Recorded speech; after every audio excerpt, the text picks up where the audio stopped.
Tere tulemast kuulama aianduspodcasti Ära närtsi. Meie tänane episood on natukene teistsugune.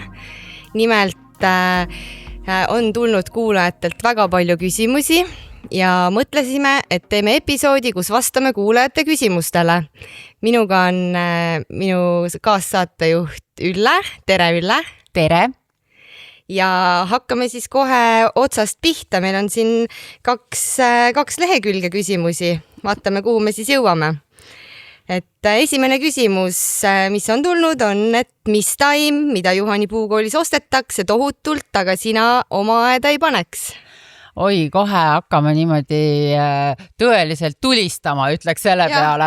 Ja, et no tohutult ostetakse meil erinevaid taime, aga mul kohe esimese hooga tuleb pähe võib-olla võõrasema.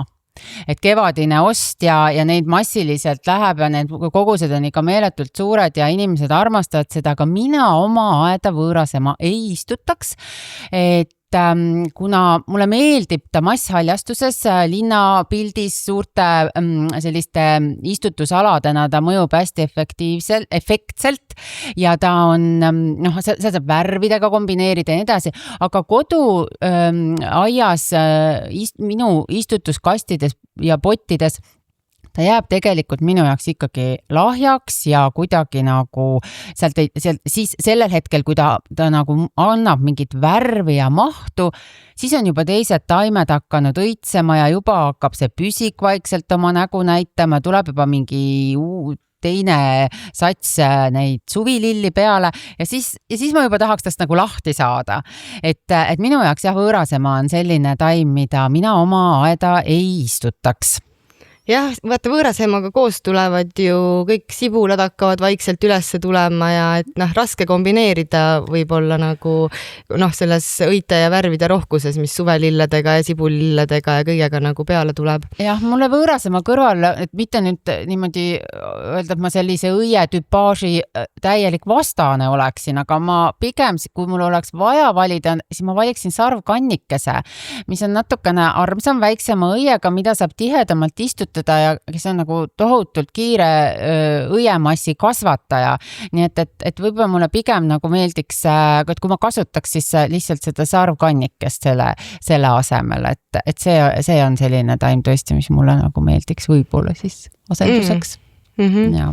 Minul sellega, mina ei tea küll, mida Juhani puukoolis tohutult ostetakse, aga võib-olla lihtsalt kuulajatel oleks huvitav teada ja tasuks nagu enne ostmist võib-olla natuke uurida, läbi mõelda, et kõik on väga palju taimi, näiteks piparmünt ja ka mitmed kõrrelised, mis lihtsalt väiksel istutusalal võivad peendra üle võtta ja lämmatada teisi taimi, et nendega nagu tasuks natuke uurida, et milline on taime võib-olla juurekava, kui kiiresti ta levib, et siis mitte nagu pärast hädas olla selle taimega, et võib-olla potist ta näeb ilus ja kompaktne ja tihe põõsas välja, aga panete aeda ja siis pärast ei jõua seda välja kitkuda, et ma lihtsalt räägin oma kogemusest, et ma olen hästi palju seda läbi teinud, et siuke natuke tasuks võib-olla ennem uurida. Ja, seda küll, jah. Ja muidugi, mida massiliselt ka ostetakse ja mis kindlasti, ma saan inimestest tegelikult aru, miks nad seda teevad, on elupuu hekitaim. Et mina oma aeda ei istutaks, aga minu aiatüpaaž ka ei eelda elupuu hekki, et aga kui on ikkagi sul majapidamine niimoodi sellises kohas, kus on tõesti maja küljes kinni, et siis tõesti see elupõhek annab nagu kiire eraldatuse tunde, aga ta on igav, et mina elupõhekist otsiks alternatiive. Aga kas sa oskad öelda ka nagu, et mis nagu üldse on trendid, et mida on hästi palju ostetakse, et mitte nüüd see, et mida sa endale ei paneks, aga mis see üldse, mis peale läheb? No minul on hea meel tõdeda, et püsikud teevad suuremat võidukäiku järjest ja järjest. Et siin kohal uuesti selle võõrasema juurde tulles, et paljud inimesed tõesti loobuvad sellest esimesest suvilille istutusringist, sest et nad on kasutanud kujunduses püsikuid, mis tegelikult varsti hakkavad oma nägu näitama, eks ju, ja enne seda kasutavad sibullilli, mis siis annavad sellise värviefekti varakevadel. et on hakatud ostma rohkem selliseid püsikuid nagu naistenõges, kus on tohutult palju õievärve, erinevaid lillast, sinisest, roosast, erinevaid kasvukõrguseid, erinevaid kompaktsusastmeid, eks ju. Siis on salveid, monardad, siilikübarad, et kõik sellised hästi pikalt ja intensiivselt ja huvitavad värvidega erinevaid püsikuid, et neid on hakatud hästi ostma ja muidugi, mida praegu väga palju ostetakse, on hortensia. Ja hortensia maailm on hästi kirju, palju sorte, järjest aretatakse edasi, et vahepeal oli hästi palju aedhortensia sorte, seal Little Lime Punch, selle arendus, eks ju, edasi või siis Bobo, Limelight ja nii edasi, aga inimestele meeldib ka puishortensia sordid, ehk siis need on need sordid, mis on ümara õie kujuga, kõige tuntum nendest kindlasti on sort Annabelle, aga nüüd ka Annabellest on edasi arendatud Pink Annabelle, Strong Annabelle, siis Golden Annabelle, et neid on nagu päris palju ja on veel tulnud uusi sorte juurde, mis siis on just seda ümarat õiekuju järgivad ja annavad siis niisugust ilusat värvi, nagu näiteks Lime Ricky, mis on nüüd hästi uus sort sellest aastast müügile tulnud, et on ka siis puishortensia rühma üks sortidest, et jah, hortensia teeb jätkuvat võidukäiku ja järjest ka aretatakse sorte juurde, nii et. Aga kas on korraks veel hortensiast rääkides, enne kui järgmise küsimuse juurde lähme, et kas aretus toimub ka siin sel maal, et hortensiad võiks varem õitsema hakata, et meil on praegult on hortensiad täis õites, kõik on imeilus, aga et kas on ka näiteks varasemaid sorte, mis juba siin juuni lõpus, juuli alguses hakkavad õitsema? Jah, on küll, ma nüüd kohe peast neid sordinimesid ei ütle, igaks juhuks, et mitte eksitada, aga lugege sordikirjeldusi, et on teatud sordid, millel on varasemaks saadud seda õitsemisaega tuua, aga ütlen kohe ära, et nad ei ole nii täidisõielised, nad on sellise õrnema õietüpaažiga ja nende see õisik ei ole nii suur, et natukene ikkagi, kui sa midagi tahad saada aretuses juurde, siis millegile annad sa alati nagu lõivu.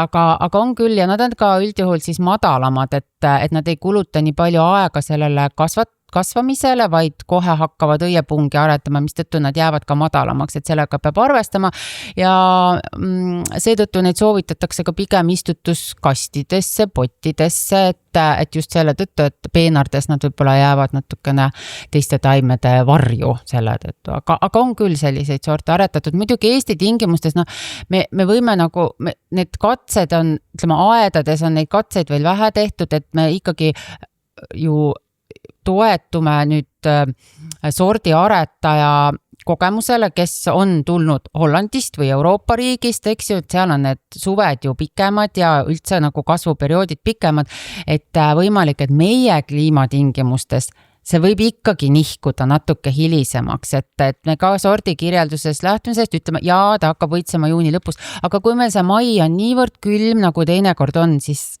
paraku see ikkagi ei tööta. Aga ikkagi selle teemaga tegeletakse, et mis on väga tore. Ja, just. Nii, järgmine küsimus. Vana hea, mis on hullem, kas üle- või alakastmine? Mis on hullem, üle- või alakastmine? Mina ütleks kohe, et ülekastmine on ikka hullem kui alakastmine. Kui mõlemad on hullud, aga üle on ikka... Ja, mina ütleks, et ka esimese hooga vastaks sellele küsimusele, et mõlemad on hullud, aga alakastmine on, või vabandust, ülekastmine on ikkagi suhteliselt surmava lõpptulemusega, et alakastmisest on võimalik taime päästa, et ülekastmise probleem on see, et selle tulemusele, ütleme, et kui me vaatame taimele peale, siis tegelikult tihti ei saagi aru, mis ta probleem on, kas on ülekastmine või alakastmine, need tunnused on samasugused, lehed vajuvad longu, hakkavad närtsima ja siis mõtled, et mis tal siis nüüd viga on, et ongi, et probleem ongi mõlemad pidine, kas tal on üle- või alakastmine, aga ülekastmise puhul hakkab surema või siis ütleme nii, et mädanema taime juur. Ja kui need juure otsad juba hakkavad selle liigse vee tõttu mädanema, siis hiljem, kui sellest ütleme teda nüüd viia siis nendesse tingimustesse, et vot, et nüüd ei ole seda vett, ei tule nii palju peale, et siis ta ei pruugi ikkagi taastuda, sest need surnud juure otsad on juba nii palju hävinenud, et ta ei suuda sealt nagu uuesti toitaineid imama hakata. Alakasmise puhul juur ei hakka mädanema, et pealisosa hakkab kuivama, aga juur on tavaliselt taimel suhteliselt visa, saab hakkama, on sellises, ütleme, hangunud olekus ja nüüd, kui järgmisel hetkel ta saab vett, eks ju, näiteks toalillegi pistate veeämbrisse, lasete tal vett täis imada, et siis üks nädala pärast on ta taastunud. Just, et minul, kuna ma olen väga palju ostan taimi, mida ma ei jõua ära istutada, siis ma panen nad paika ja siis nad nagu kuskil, kui on kuum periood, siis nad võib-olla kuivavad kuskil aianurgas, siis just hiljuti ostsin suure portsu pajupõõsaid, erinevaid sordikaid ja kuivasid lehed pealt ära, aga ei, ta ei ole surnud, ma võtsin veeämbri, täpselt pissin veeämbrisse, aga minu meelest seal tuleb jälgida seda, et tõesti, et sa siis leotad selle palli läbi, et panedki veeämbrisse ja ootad, kuni see mullide tulek sealt lõpeb ja siis tõstad välja ja mina natuke lõikasin ta vähemaks ja tänasel päeval on nagu uued juba lehealged olemas, et see, aga siis ongi, et siis ka et see ükskord veeämbrisse pista ja siis jälle ta kuivama jätta, et see ei ole ikkagi, et niimoodi ikkagi ei soovitaks, et aga et sellest tõesti on võimalik päästa taime, kui ei ole muidugi väga pikaks ajaks väga fataalne olnud see kuivamine, et siis tegelikult taimes ju veel mahlad ju ringlevad ja ta on, esimesena suretabki lehed ära, sest need kurnavad teda. Nojah, et tihti inimesed ehmatavad ka esimese hooga ära, et kui nad on näiteks istutanud taime, et oi, taim viskas kõik lehed maha, siis arvad, et kohe, et see taim on nagu surnud, et kuna lehti enam ei ole, aga taimed tihti ikkagi kaitsevad ennast, et see ongi tema esimene kaitsereaktsioon, et ta ei kurna ennast ja ta võib seda teha ka täiesti keset suve niimoodi, et näiteks ka põuasel suvel, et olete ju näinud ka koduaias, et kirsipuud on näiteks ühed esimesed, kes hakkavad juba, see leht läheb kohe selliseks punakaks ja viskab selle rehe ruttu maha, et see ei tähenda, et selle taimega on kõik, et järgmine kevad hakkab ta ilusti jälle edasi kasvama, et see on normaalne reaktsioon, aga jah, et ütleme, kui me võtame nüüd, kui meil on potitaim või meil on toalill, siis seal on võimalik nagu ise sekkuda, ja alati ka nagu ise ennast süüdistada, et ma olen üle kastnud või ala kastnud, aga kui meil on taimed õues ja me oleme siis selle, et millist ilma siis meile sealt taevast antakse, et kui meil on ikkagi märg suvi ja väga-väga palju sademeid, siis ühel hetkel on ikkagi taimede jaoks, ka õuetaimede jaoks seda kõike liiga palju. Et eriti just kultuurtaimede jaoks, et seda ei juhtu meie tüüpiliste metsakooslustaimetega, aga tõesti sellised koduaia kultuurtaimed, et liiga palju vett. Ja ühel hetkel võib ka seal tekkida ülekastmine, ja seal meil ei ole tegelikult mitte midagi teha, et me peame lihtsalt sellega leppima. Et see on hea point küll et minult on päris palju nagu varasemalt ka küsitud, et kas õuetaimi on ka võimalik üle kasta. Et ütleme, et nagu tavalise suve korral ma ütleks, et ei ole, et see vesi ju tal on, kui sa mõtled, et sul on pott, sul on piiratud keskkond, siis sul on õues, istutad taime maha, et see vesi, mis sinnaga tuleb, et ta nagunii imbub sinna pinnasesse ära, aga tõesti, et kui on nagu väga niisked olud või on taim istutatud valesse kasvukohta näiteks, et kui sa paned elupuu väga nagu tiigi kaldale väga niiskesse keskkonda, siis see ikkagi elupuule ei meeldi, et siuke et ka on ka võimalik aiataim üle kasta. Juba istutatud taimi siis tähendab. Jah, ikka on. Nii, aga siis Oi, nüüd hüppame täitsa teise teema peale, et selles mõttes muidugi kuulajatele kohe, et see saade võib-olla tundub natuke eklektiline, aga nii need küsimused on tulnud ja nii me neid järjest võtame. Ehk siis järgmine küsimus, kumb on raskem klient, inimene, kes ei tea taimedest mitte midagi või inimene, kes arvab, et teab kõik, et ma arvan, et lihtsalt äkki sina avad selle küsimuse, sellepärast, et sina puutud ju klientidega kokku nende koduaias, just seal, kus on see nende pind ja nende reeglid? No, tead, see on väga hea küsimus, Ülle, sest mõlemad on suht hullud. aga kumb on eriti hull, kas? No vahepeal ausalt öeldes ajab natuke juhtme kokku küll see, et kui sa üritad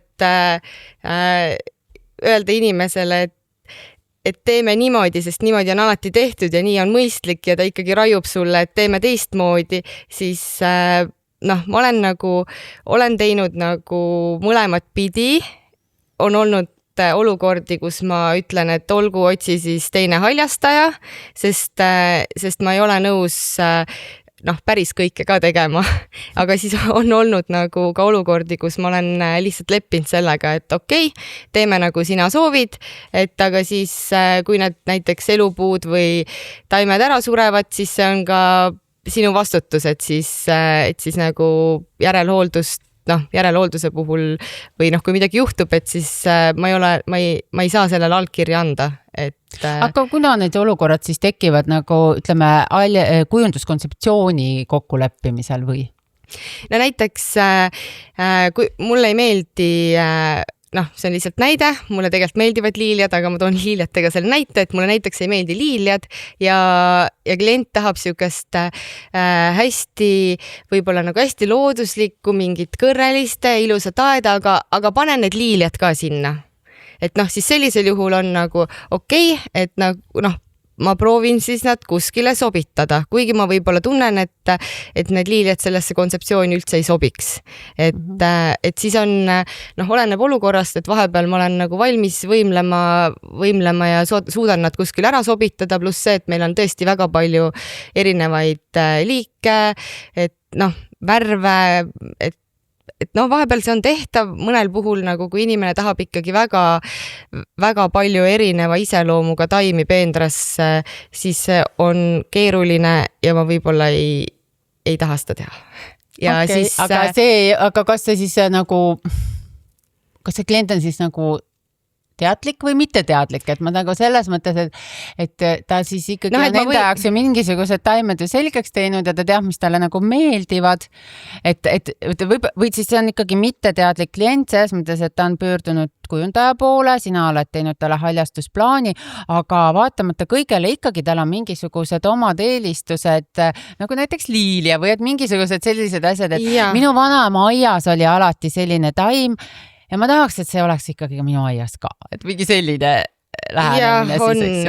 Või tegelikult ongi, et siuksed näiteks kliendid, kellele ma teen haljastusplaani ja kui me oleme nagu saanud kokku, meil on olnud mingi vestlus, me oleme vaadanud koos mingeid ideepilte, et mida ta sooviks, siis ma hakkan tööle, ma teen selle plaani valmis ja siis ta ütleb, et kuule, ei tead, ma lugesin, et see mingi salvei ikkagi ei ole väga hea taim, et ma ikkagi ei soovi seda enda aeda või et näiteks, et ma pean plaani tegema täiesti ümber ja näiteks seda mitu korda, et kui need esialgselt nagu kokku lepitud või et kui see kontseptsioon kogu aeg muutub, et see on väga häiriv.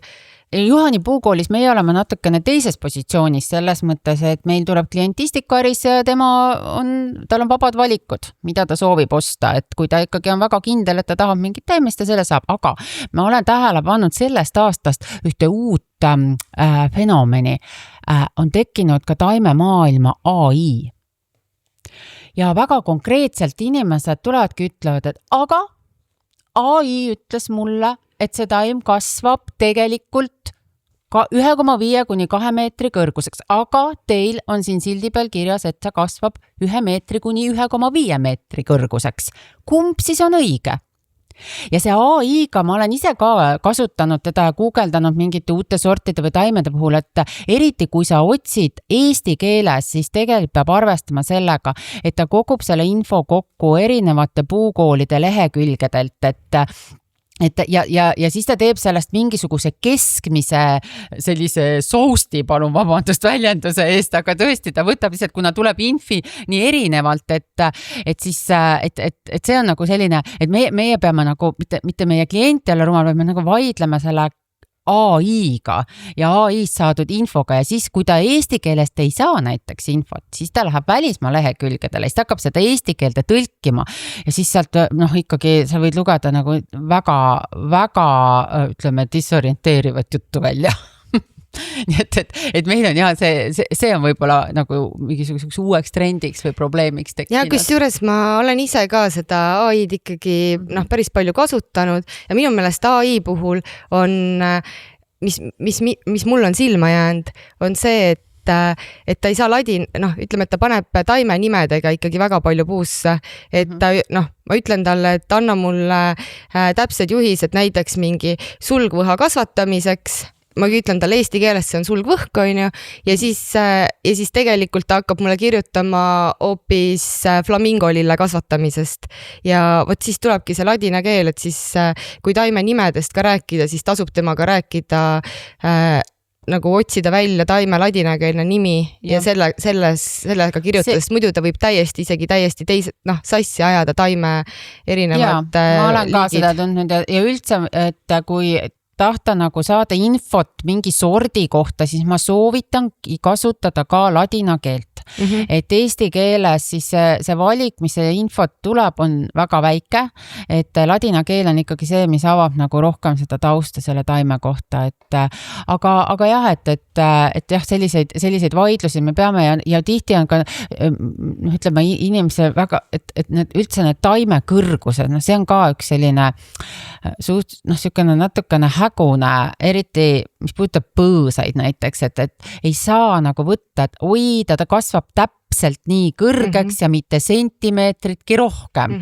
Et see ei pea niimoodi paika ja tihti on ikkagi eeldatakse, et seda taimega lõigatakse ja kujundatakse ja nii edasi, et kui me valime endale aeda või teeme nagu peenrakujundust, siis loomulikult teatud mõttes tuleks valida, ikka jälgida seda kõrguse astet, aga kui me räägime seal meeter, poolteist selles vahemikus, siis seda ei saa nii paika panna, aga kui me tahame, kas ta on poole meetri kõrgune või pooleteise meetri kõrgune, võt seal on juba vahe sees tuntav ja nii see ka on sordil nagu omadusena kindlasti sees ja see väljendub ka sinu peenras. Jah, ja tegelikult kui sellest kõrgusest nüüd rääkida, siis ka minu meelest kõrgus sõltub ka sellest, mis on nagu pinnas, kui palju, mis muld sul seal on, et nagu näiteks palderian võib kasvada nagu 3 meetri kõrguseks ja mõnel inimesel ta jääb nagu meetri kõrguseks, et hästi nagu ma olen enda taimede puhul tähele pannud, et kui on nagu kuskil lähen kellegi teise juurde vähe valgust, kehvem pinnas, on taime nagu välimus üldse teistsugune või näiteks kõrgused, muidugi ka õitearv võib olla nagu mingi puhma suurus. Just. Nii, aga lähme edasi. Lihtsalt vali küsimus. Räägime korraks viljapuudest, et kuna siis on viljapuude okstele pungade pookimiseks parim aeg?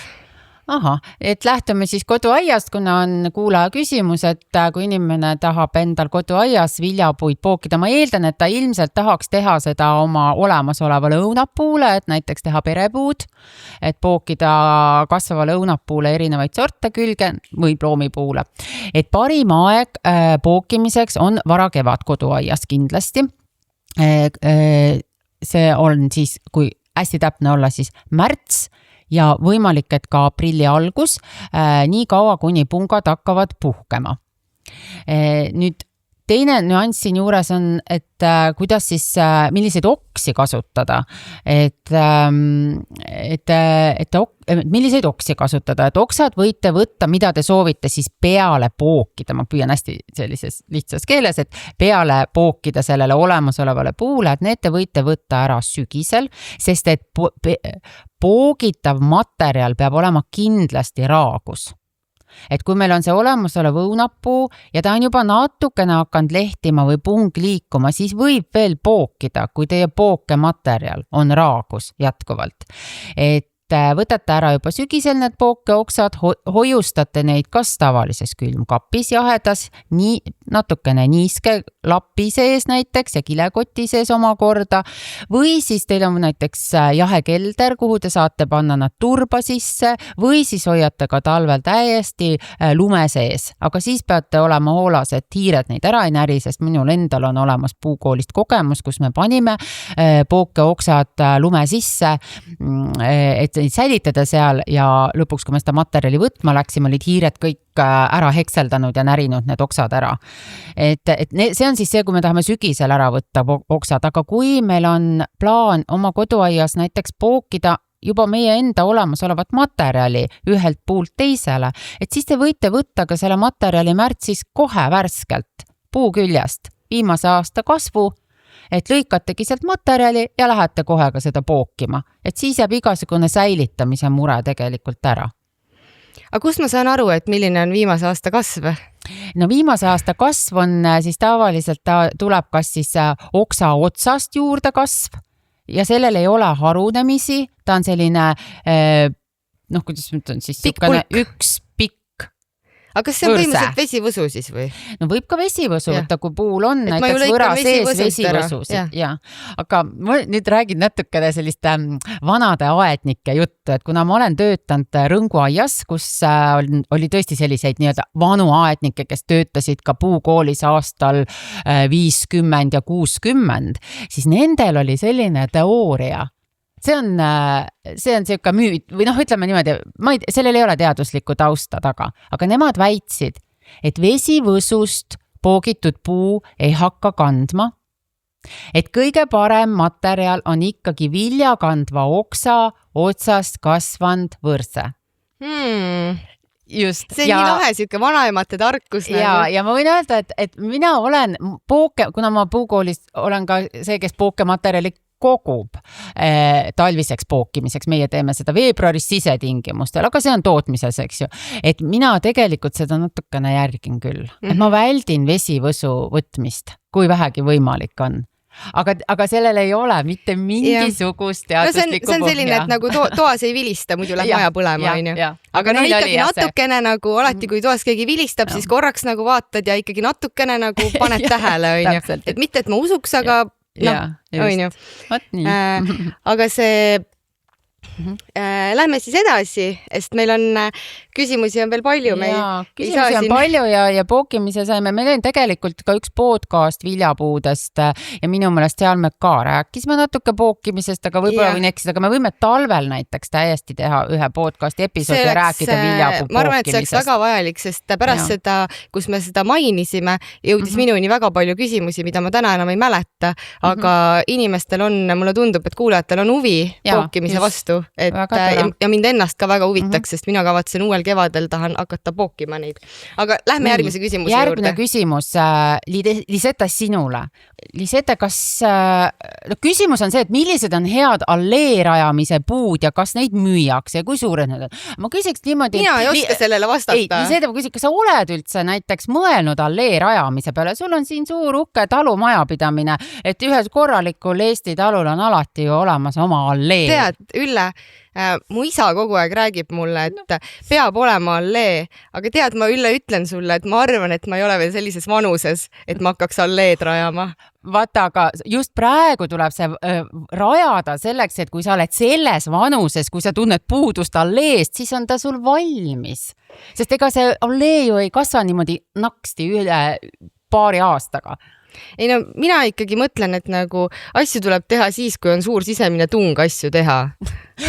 Et minul ei ole mitte mingit tungi alleed rajada, aga kuna meil on kuulaja küsimus, on, et millised on head allee rajamise puud ja kas neid müüakse ja kui suured nad on, siis Ülle, ma viskan selle palli nüüd sinu väravasse. Palun räägi meile allee puudest. Jaa, et minu vanus on juba selline allee rajaja vanus, nii et mina võin sellest rääkida küll. Muide, ma ütlen vahele, et kui sa saad veel vanemaks, mu isa on 70 ja peale, siis tema tahab juba hiit rajada, et tema alleed on juba tehtud. Jaa, selge. Ei, allee on tõesti hästi, kellel on ikkagi maaelamised, et siis see minu meelest on üks selline nagu must be haljastuse osa, et klassikaline allee ja ega neid variante, mis on ilusad ja näevad ägedad välja, aga samas on ega need on kuskil, ütleme, ühe käe sõrmedel üles lugeda, et alustame kõige tüüpilisemast,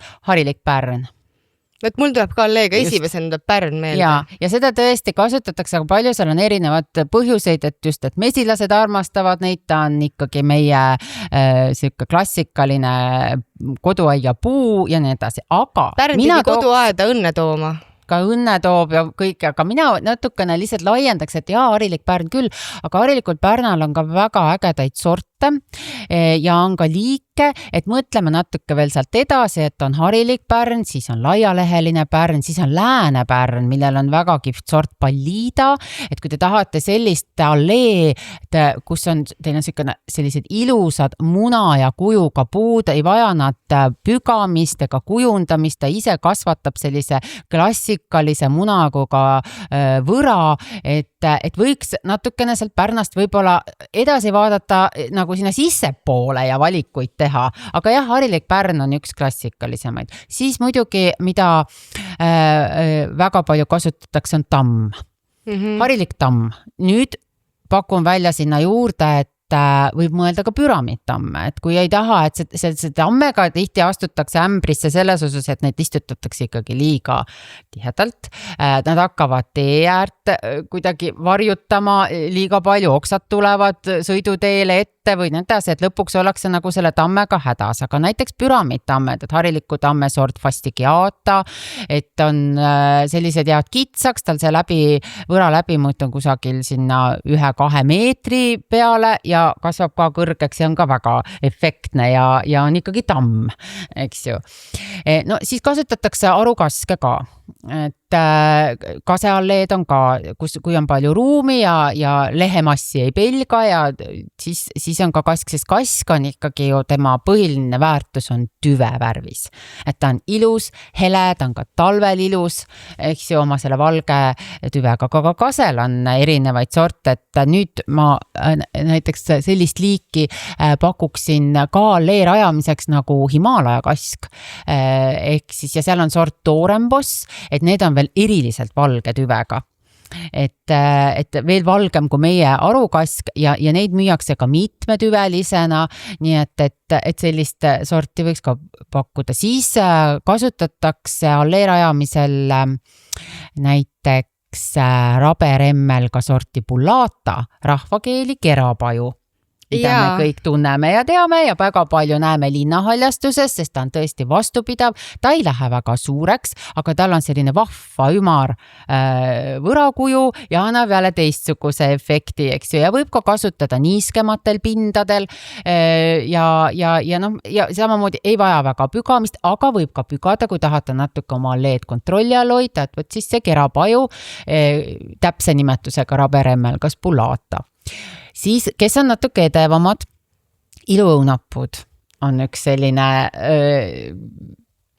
see on küll huvitav, seda ma ei oleks küll mõelnud, et teha näiteks iluõunapust allee, väga huvitav mõte. Just, et kevadel ikkagi õitseb efektselt, siis kui me kõik ju tahame seda õie ilu ja värvi ja kõike, me oleme sellest hallist ja vihmast ja porist nii väsinud ja siis hakkab teie iluõunapuu allee õitsema ja see on selleks hetkeks ikkagi väga, väga selline efektne, nii et seal on ka väga palju erinevad sorte, kes tahab veel vinti üle keerata, valige punaseleheline sort, kes seda pigem pelgab ja tahaks suve peale sükest rahulikumat tonaalsust, siis valige selline sort, mis on vähemalt suves, muudab näiteks lehevärvi, läheb roheliseks, et neid sorte on nagu ka. Et sellist, ja muidugi harilik pihlakas ka. Et pihlakal on ka, võib panna täiesti hariliku pihlaka, aga on ka kihvte liike näiteks, mida meil üldse ei tunta ja linnahaljastuses ma ka tahaks väga promoda, on selline sort nagu kaunis pihlakas, ladinakeelne nimetus Sorbus decora, et teda kasutab palju Skandinaavia riigid nagu Rootsi ja Soome oma linnahaljastuses, et tema nagu see eelis on selles, et ta jääb natuke väiksemaks ja tal on ka selline korrektne võra, et kui harilik pihlakas on ikkagi kasvab selliseks, selliseks nagu ebakorrapärase kujuga, siis see Sorbus decora, siis kaunis pihlakas hoiab väga ilusti oma seda kasvukuju. Te võite näha ühte ilusat eksemplari Tartus, Aura veekeskusest üle tee on üks skulptuur, istutaja skulptuur. Ja see istutaja istutab seda kaunist pihlakat. Ma tean seda, sest ma ise müüsin selle puu sinna. Minge vaadake seda puud, et soovitan ka näiteks lihtsalt vaadata natukene laiemalt.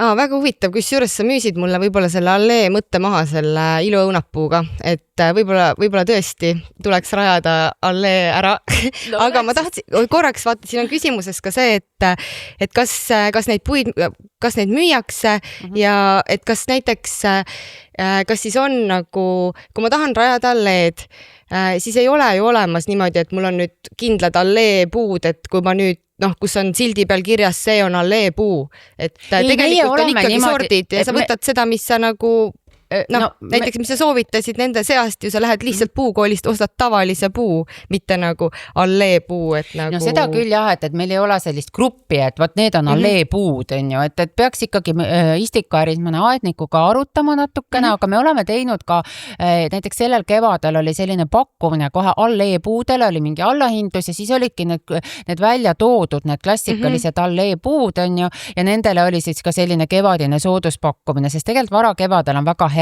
istutada ilupuud, et siis on niiskust palju pinnases ja nad lähevad siis paremini kasvama. Et jälgige nagu seda meie pakkumisi ka uurige ja Istikaarist, et mis siis on need lisaalternatiivid nagu nendele klassikalistele tüüpilistele algliikidele. Väga tore. Nii, Ülle, kõige suurem aiandusmüüt, mida pidevalt kuuleme. Räägime nüüd aiandusmüütidest. Aiandusmüüt, me oleme isegi neid siin juba natukene jutukäiguski maininud, et ma tahaks põrgatada tagasi sulle selle küsimuse. Mina võin küll kohe... korraks nagu mõtlemisaega, et vasta sina siis esimesena. Nii. Mina võin küll kohe öelda, et üks asi, mida mina kogu aeg kuulen, et kuna ma tegelen ka toataimedega, siis väga levinud on arvamus, et toataimed tahavad hästi palju valgust, et kui ma kuulen siit-sealt, et mul ei ole kodus üldse valgust, ma ei saa toataimi kasvatada, siis võt siin ma küll kohe ütleks, et nii see ei ole, sest on tõesti osa toataimi, kes tahavad väga palju valgust või rohkem valgust, siis aga on ka väga suur seltskond, kõik draakonipuud, tõlvlehikud ja seda nimekirja võib väga palju pikenda, sulgvõhad, kes tegelikult sulgvõhad, tõlvlehikud on sellised, kes saavad peaaegu praktiliselt pimedas hakkama. Draakonipuu tahab natukene valget ruumi ja havisaba tuleb. Havisaba on pimedas kasvab taim. Aga on täiesti nagu väga suur seltskond taimi, kes pigem ei taha väga eredat valgust, et öeldakse, et isegi ida- ja lääne aknad on kõige paremad ja siis on väga väike seltskond, kes on nõus üldse eredas päikesepaistes kasvama, et mul on siin aastaringselt kasutatav klaasmaja, kus ma saan toataimedega mässata ja ma näen seda, et tegelikult nagu enamus energia aastast kulub kardinate üles riputamisele, varjutamisele, sest neil on lihtsalt kõigil liiga valge ja et liigne valgus tegelikult on, ma ütleks, et kui me siin rääkisime kastmisest, siis nagu pigem on nagu liigne valgus ka üks see, mis nagu üldse ei lähe nagu peale, et kõik tahavad hajutatud valgust, sihukest mõnusat nagu keskmist keskkonda. Ja mina viisin oma suure kliivia välja siin keset suve ja mitte täis päikese kätte, vaid varjulise terrassi nurka ja kujutad ette see... ta on õuepoolne külg põles tal ära. No täpselt, mina olen ka kliiviaid kevaditi ära põletanud, pool päeva on täis päike ja tegelikult aga vaata, kui sa vaatad kliiviat, tal on suur lehemass, ta ongi siuke nagu lihakas, tegelikult tahaks kasvada kuskil pigem mingi alusmetsas või natuke varjulisemas kohas. Aga kusjuures minul tuli ka üks müüt meelde sellega seoses praegu, et ma tean, need müüdid on alati sellised hästi nagu, kuidas ma tean, sellised nagu põhja panevad või inimestel on nagu arvamus, et näiteks selline müüt, et istutada võib ainult kevadel ja sügisel. ja kusjuures seda müüti ei ole mina ka väga palju kuulnud. Kevadel ja see tegelikult vanasti tõesti see nii oli, sellepärast, et kui me mõtleme ikkagi aegu tagasi seal 50ndad ja 60ndad ja ka veel 70ndad, siis puukoolid müüsidki istikuid ainult kevadel ja sügisel, sest neid müüdi paljasjuursena. Need kasvasid pinnases, nad kaevati sealt välja ja sellel perioodil müüdi ja see istutuse periood sellisele paljasjuursele taimele on päris lühikene tõesti, sest nii kui need pungad hakkavad puhkema, siis tegelikult seda taime enam istutada ei saa, siis peab ta olema ära istutatud. Aga nüüd ikkagi siin viimase 30 aasta jooksul on ju tulnud meile taimed eelkõige ikkagi potitaimedena ja me peamiselt turustame ka viljapuid ja marjakultuure kõiki ikkagi potitaimedena. Ja potitaime põhieelis on see, et seda saab istutada läbi kogu hooaja, alustades siis, kui labidas maasse läheb ja lõpetades siis, kui labidas enam maasse ei lähe. Nii et ja sinna sisse jääb ka juuni ja juuli ja august, ja lihtsalt juulikuu tihti on väga kuum, kuigi ma enam ei mäleta, millal see nii oli, aga räägime siis sellest, et mõnikord on ta väga kuum, et siis tuleb lihtsalt seda aega vaadata, et istutada vara hommikul või hiljem õhtul, et mitte keset päeva ja olla kastmisega hoolsam, aga et istutada saab läbi hooaja. Jah, ja kusjuures mina veel olen kuulnud seda ka, et istutada saab ainult kevadel, et siis see on ka kindlasti müüt, et tegelikult nagu august, september on veel täiesti isegi nagu võrdväärsed kevadega, sest et seal on ju see niiskuse teema, et kas pinnases sügisel sajab ka rohkem, sa saad tegelikult elupuud, püsikud juurduvad sul väga ilusti ka sügisel lihtsalt ära. Vaadata külmakindlusastmed, et kui nad on ikkagi õrnemad, näiteks roosi ma ei soovita istutada nii kaua, kuni labidas maast, vaid roosi võiks ikkagi septembrikuu jooksul ära istutada. Aga mina olen kuulnud sellist müüti, et istutades oled sa õnnelik, et ma ei tea, kas see on ka müüt või on see tegelikkus? Kusjuures olen ka kuulnud seda müüti päris palju. Olen lihtsalt kuulnud sellele laiendit. Istutades oled sa õnnelik, aga mis pärast saab? No kokkuvõttes võib öelda, et see on ikkagi tõsi. Ja tegelikult istutades oled sa õnnelik. Vähemalt oleneb muidugi jällegi, kui palju sa pead istutama, aga üldiselt soovitaks proovida. Nii, aga lähme edasi siin väikse nalja vahepalaga, saime korraks endal emotsioonid võib-olla viia ülesse poole veel. Nii, võtame järgmise küsimuse ja ma küsin, et Lisette sinu käest, et milline aiatöö sulle päriselt meeldib ja milline aiatöö sulle üldse ei meeldi? Tead, ma pean nagu päriselt ausalt vastan sulle, mulle hullult meeldib rohimine. Aga kõplamine? Kõplamine nii väga ei meeldi. Mulle meeldib see peendras kükitamine ja rohimine, sest minu meelest see on kõige ilusam ja otsem kontakt loodud peendraga ja seal eriti, kui ma rohin enda aias, kus mul on vaba voli midagi võtta, midagi jätta, siis rohides sa saad aru näiteks, mis taim annab väga palju isekülvi, et mis on jällegi oluline teada, et mõista taime iseloomu, et sa näed, et kui ta on igale poole visanud oma väikseid beebisid, siis võib-olla nagu kliendiaeda ei soovitaks, kes tahab võimalikult hooldusvaba aeda, ja siis rohides sa saad ka otsustada, mis on ja mida ei ole, siuke natukene jumalik tunne. Ja see ongi see aedniku käsi on nagu jumala käsi, annab elu, võtab elu.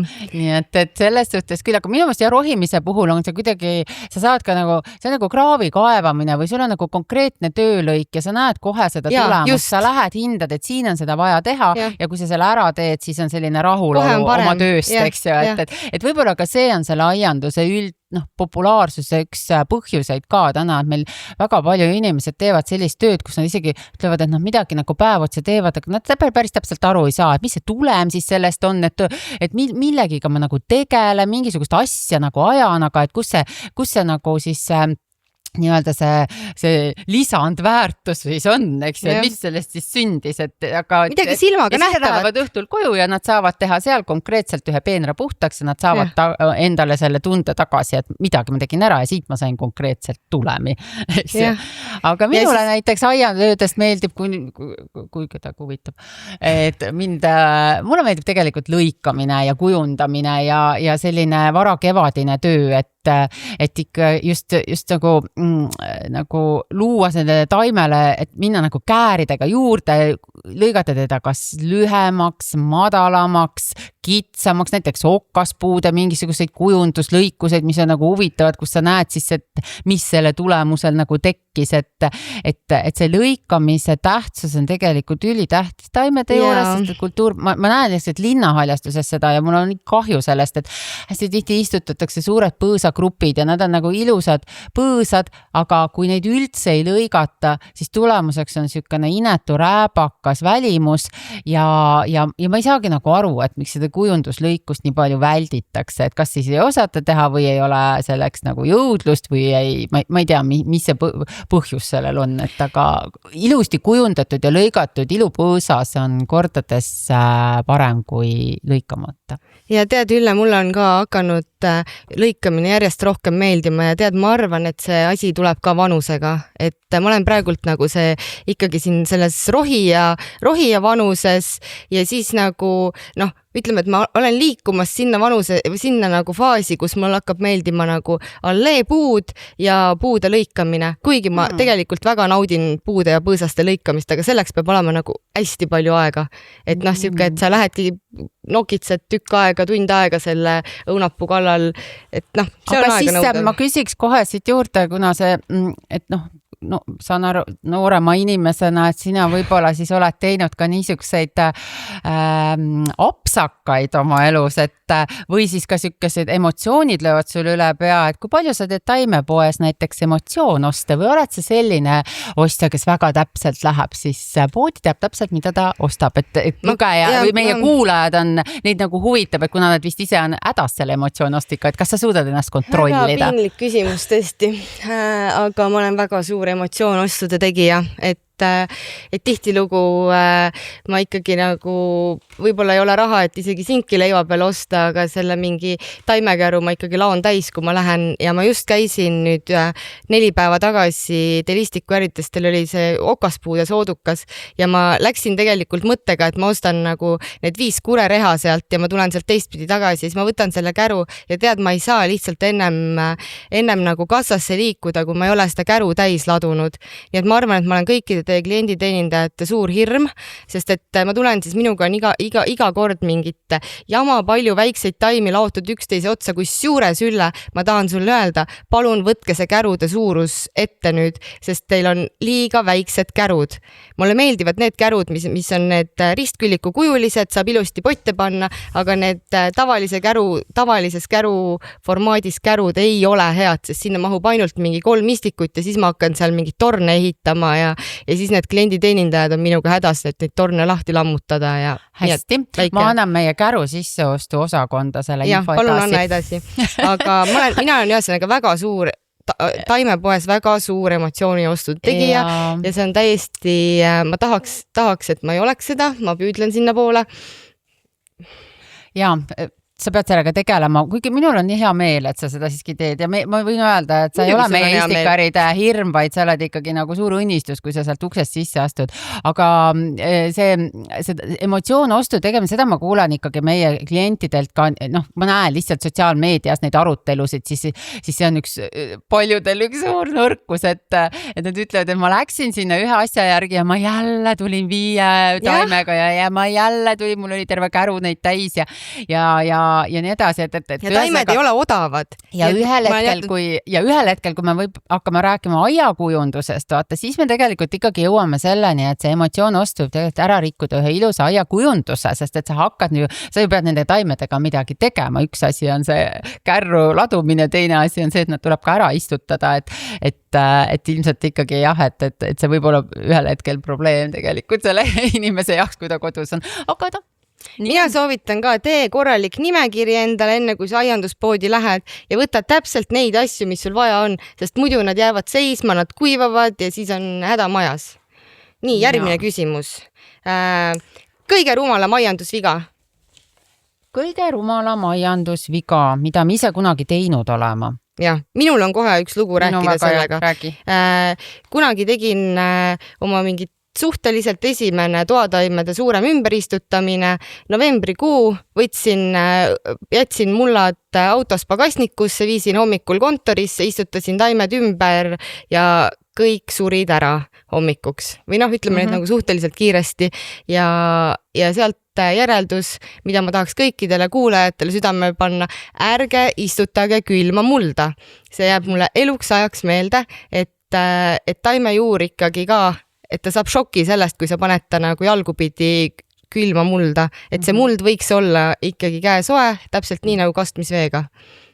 Ja minul ikkagi põhilised need aiandusämbrid on ikkagi valesse istutuskohta istutamine, et sa ikka ei ole läbi mõelnud seda, et istutad, ütleme, niiskust armastava taime täiesti kuiva pinnasesse. Et kuna mul on üks aed olnud Männi metsa all, et siis seal ma neil oma ämbreid kolistasin kõvasti, et kuna ma ikkagi õudselt tahtsin igasuguseid erinevaid püsikuid seal katsetada ja erinevaid ilutaimi ja siis ma ikka vägisi neid istutasin sinna ja tänna ja tegelikult see üldse ei andnud tulemust, et näiteks ma istutasin Männi metsa alla sellise püsiku nagu kobarpea, mis on tegelikult tiigikalda taim, eks ju. Ta kasvab küll seal, aga absoluutselt kui iga kord, kui on vähemalt 4 päeva sellist üle 25 kraadi sooja ja vihma ei tule, siis kobarpea on kohe longus ja sellises närtsinud olekus ja ei ole üldse efektne. Kui sa ajab pihma, on ta imeilus, aga lihtsalt sellist piina nagu taimele tekitada, või siis seista voolikuga seal kõrval ja kasta, et see ei ole minu meelest isegi mitte keskkonnateadlik enam tänapäeval, et selliseid ämbreid ikka tihti või siis üks ämber, et sa lõikad valesti. Näiteks ei tee endale selgeks taime õitsemise aega ja tegelikult lõikad rahumeeli ära kõik õitsemiseks kasvatatud oksad. Näiteks selline asi on juhtunud tuhkurenele Skrefsheimiga, mis on siis selline taim, et vara kevadel teda lõigata ei tohi, kui sa siis lõikad, siis ta tegelikult ei õitse ja ma tegin ikka seda paar aastat niimoodi. Ja kuni minuni jõudis teadmine, et aapikene, ma ei tohi teda lõigata enne õitsemist, vaid ma pean lõikama pärast õitsemist. Mina üks aasta lõikasin viinamarjadel kõik need viljaoksad ära. Väga piinlik. aga või ütleme, et võib-olla mitte kõik, mingi saagi ma sealt sain, aga ühel hetkel ma mõistsin, et ma olen nagu enamus viljaoksasid ära lõiganud. Aga neid kusjuures sellest taime õige kasvukoht, siis ma ütleks kohe seda, et kui sa ikkagi vaatad, et taim näeb välja selline, et elab, aga mis elu see on, siis nagu tasubki oma aias ka katsetada lihtsalt, et võib-olla on see, miks ta ei ole lopsakas, võib-olla see tuleneb sellest, et ta on vales kasvukohas lihtsalt. Nii, vaatame, kuidas siis võtame siis, kuule, aga küsimused, Liseta, meil hakkavad nad oleme nad läbi töötanud. Meil on siin üks oluline küsimus ja see on tegelikult tulnud meie siseringist. Oi! Et meie helimees on saatnud ka meile küsimuse.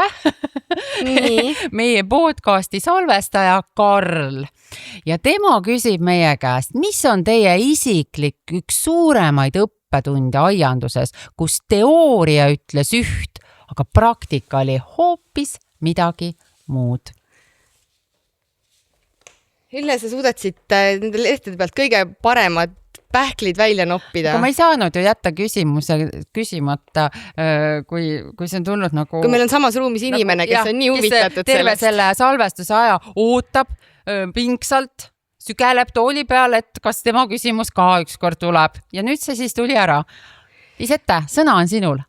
Ma oskan öelda seda, et teooria on kindlasti väga oluline. Teooria on vaja endale selgeks teha, sest siis saad hakata katsetama. Selle teooriaga on see, et minu meelest aiandus on ikkagi nagu loominguline. jah, just, aga sa pead teadma teooriat. Jah, sa pead teadma teooriat, sa pead nagu põhialuseid teadma, et kuidas ikkagi istutada, et mina näen väga palju seda, kuidas inimesed istutavad valesti ja selle tõttu need taimed lähevad neil välja nii-öelda, et näiteks viljapuudel, et ikkagi istutatakse väga õrnalt ja väga kardetakse seda taime puudutada ja minnakse ja natukene kätega patsutatakse seda mulda seal ja lõpuks on see, et see taim tegelikult kõigub seal pinnases juurde, ta ei suuda, tuul räsib teda ja siis ei saa aru, et mis sellega juhtus siis selle taimega. Või siis need samad lõikamised, et on selline ütlus, et pigem lõigata kui mitte lõigata. Et see on alati, sa võid lõigata natuke valesti. Näiteks mina ämbritest rääkides, et natuke, et teooria ütleb, et tegelikult harilikul männil latva ei kärbita. Ütleme niimoodi vara kevade, et sa lõikad latva ära. Mina tegin seda. Natukene aega on see harilik mänd nagu bonsai, aga ta tuleb sellest välja, et mitte midagi ei juhtu sellest, et fataalseid asju, lõikamised ja niisugused hooldused ei tee.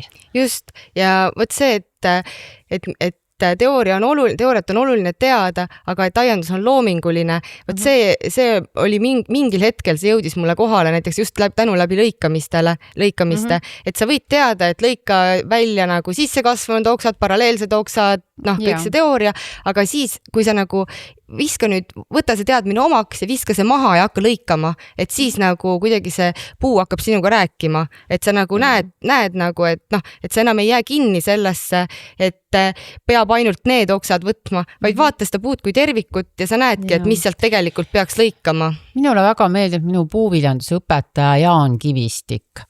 Temal oli alati oli teooria, kui ta meid õpetas, aga tal olid sinna juurde, ta pikkis sinna sisse ka selliseid teooriat lihtsustavaid lauseid nii-öelda, et praegu selle sama viljapuu lõikuse juures tema ütles alati niimoodi, et sa pead lõikama viljapuu nii hõredaks, et sa saad mütsi läbi võra visata. Ja proovi, ja nüüd sa viskad seda mütsi ja see oks, mille külge see müts jäi, vaata seda oksa tõsiselt, kas seda ei ole liiga palju selle puu jaoks. Et see on nüüd selline teooria ja siis nagu sellise praktika ühendamine, et sa ei saa kõike teoorias paika panna, et kuidas viljapuud täpselt lõigata.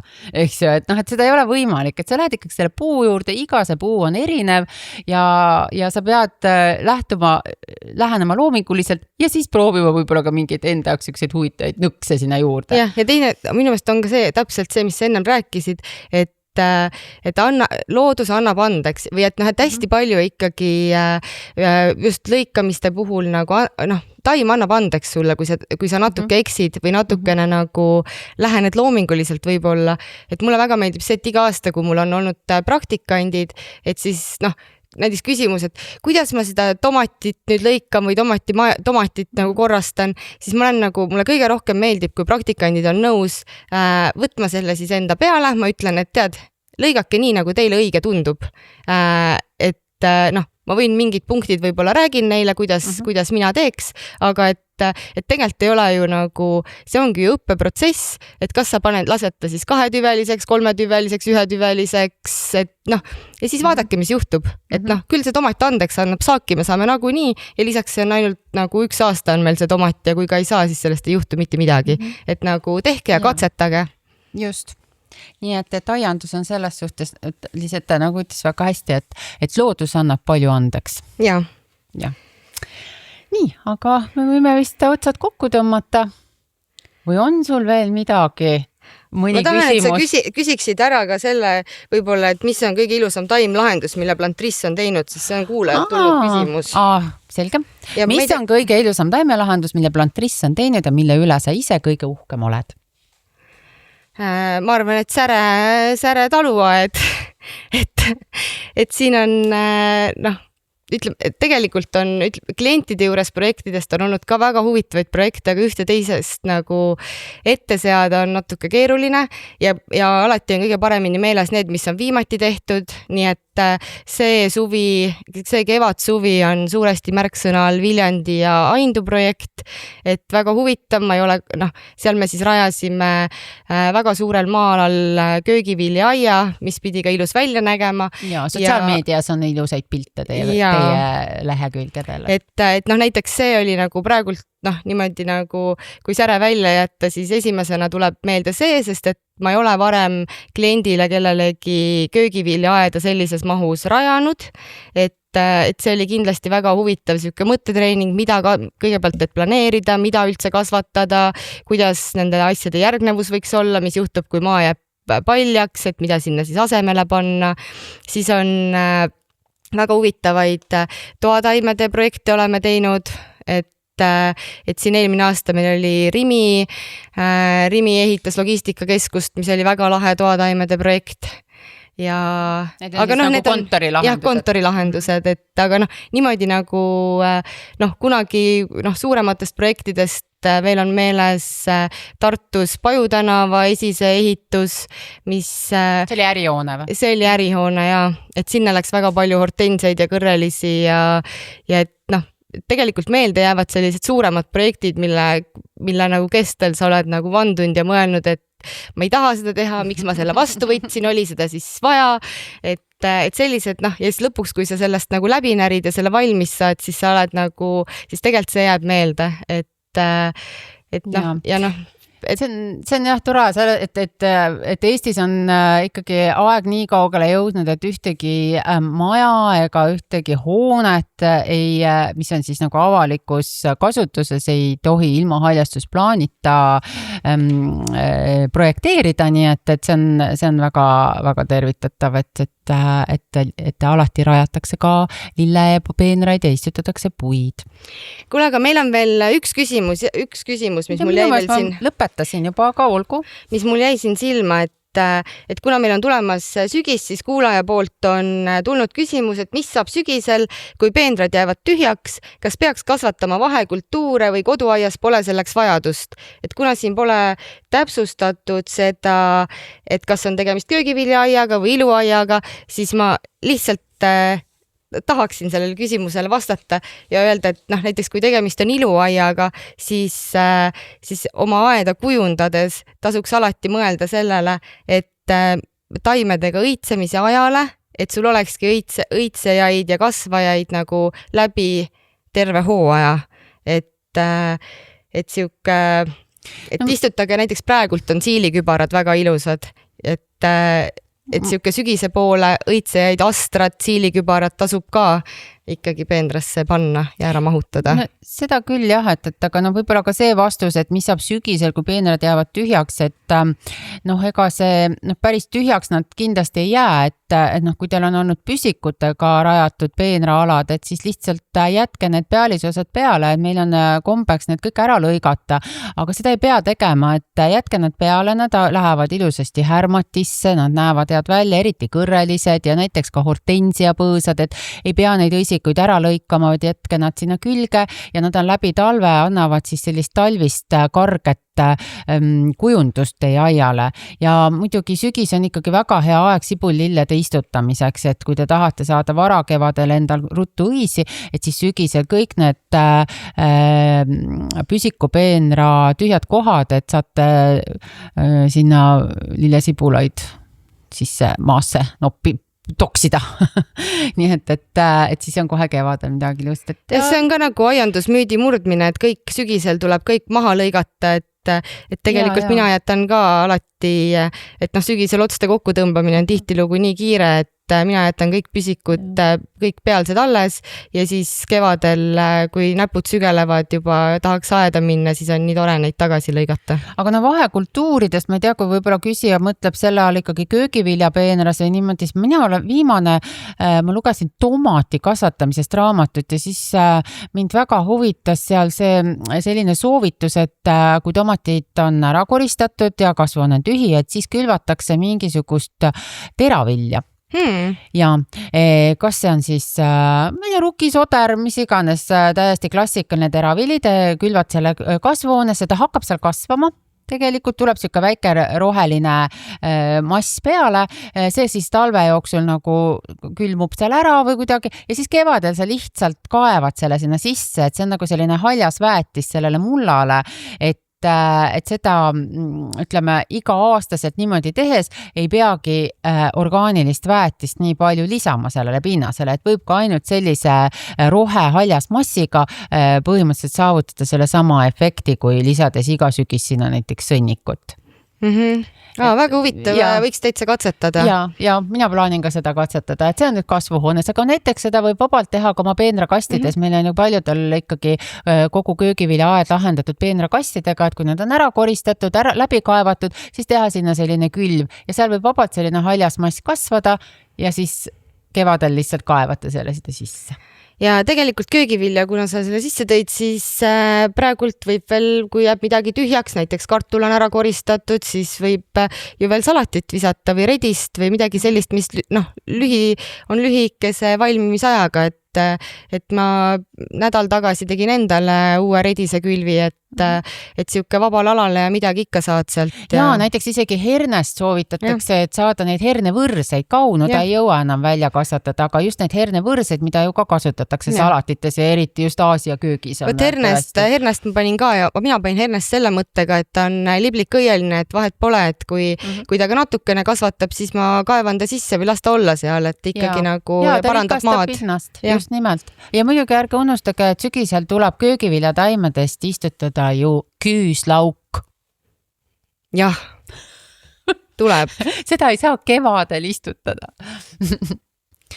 No nii, aga nüüd vist on küll kõik küsimused meil läbi võetud või? Kõik küsimused on läbi võetud ja väga tore podcast oli vahelduseks sinuga kahekesi olla. Absoluutselt. Väga tore oli teha seda podcasti taaskord ja väga tore, et meil on kuulajaid, kes on meile nii toredaid küsimusi saatnud. Ja ikkagi kuni ei ole veel see igikelts uuesti maha tulnud, siis lähme nüüd istutama. Lähme istutama, Ülle, sest et istutades oled sa õnnelik. Ja ärge närtsige. Jah.